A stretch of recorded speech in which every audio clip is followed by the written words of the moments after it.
जब उसकी night shift थी तो नर्स कुछ देर के लिए सो ही नहीं पाई। नर्स को बिना किसी वजह के एक थप्पड़ पड़ा, लेकिन जब उसने अपना चेहरा ढककर इधर उधर देखा तो उसे एक भी परछाई नजर नहीं आई और उसके चेहरे पर पड़े थप्पड़ से साफ जाहिर हो गया कि उसे कोई बुरा सपना नहीं आ रहा था।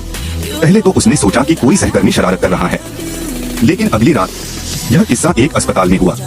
इंटर्न नर्स शियाओमी की शिफ्ट के पहले दिन डीन ने उसे नाइट शिफ्ट में नियुक्त किया था।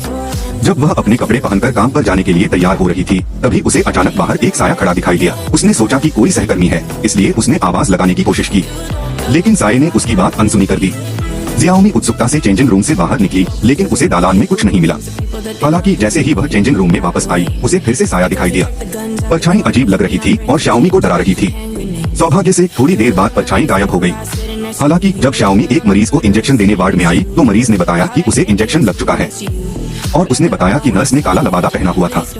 जियाओमी चौंक गई। पूरे आईसीयू में सिर्फ एक ही नर्स थी। काले लबादे वाली नर्स कहाँ है, लेकिन रिकॉर्ड में एक अजीब नाम लिखा था।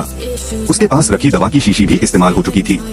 जियाओमी जब ठीक से सोच नहीं पा रही थी तभी पीछे वाले दालान की बत्ती चमक उठी। जैसे ही अजीब कदमों की आहट गूंजी, जियाओमी ने पलटकर देखा। चेंजिंग रूम में जो साया उसने देखा था वह फिर से दिखाई दिया। जियाओमी जब असमंजस में थी तभी एक मरीज दवा मांग रहा था तो शाओमी मुड़ी और चली गई। अगली सुबह हो गई थी। शाओमी को लगा कि कल रात उसकी ऊर्जा कुछ कम हो गई थी। तभी डीन ने आकर उसके कंधे को गले लगाया और पूछा कि क्या उसे पहले दिन काम करने की आदत हो गई है। लेकिन इस समय क्या बात है। शुक्र है कि डीन ने समय रहते शियाओमी की रक्षा कर ली, इससे उसे कोई चोट नहीं लगी। जियाओमी के पास उसे धन्यवाद देने का समय नहीं था। उसने जमीन पर पड़ी एक पुरानी तस्वीर उठाई, क्योंकि उसे इस पुरानी तस्वीर में एक नर्स दिखी थी। यह वही साया था जो उसने अभी देखा था। यह तस्वीर 20 साल पहले ली गई थी। क्या ऐसा हो सकता है कि उस बूढ़ी नर्स को कोई व्यावसायिक बीमारी हो और उसे भूत होने पर भी अस्पताल में रहना पड़ा हो। फिर से गंदी चीजों का सामना न करने के लिए जियाओमी ने पुरानी तस्वीर के आगे एक नाम का टैग लगा दिया, इस उम्मीद में कि बूढ़ी नर्स उसे परेशान करना बंद कर देगी।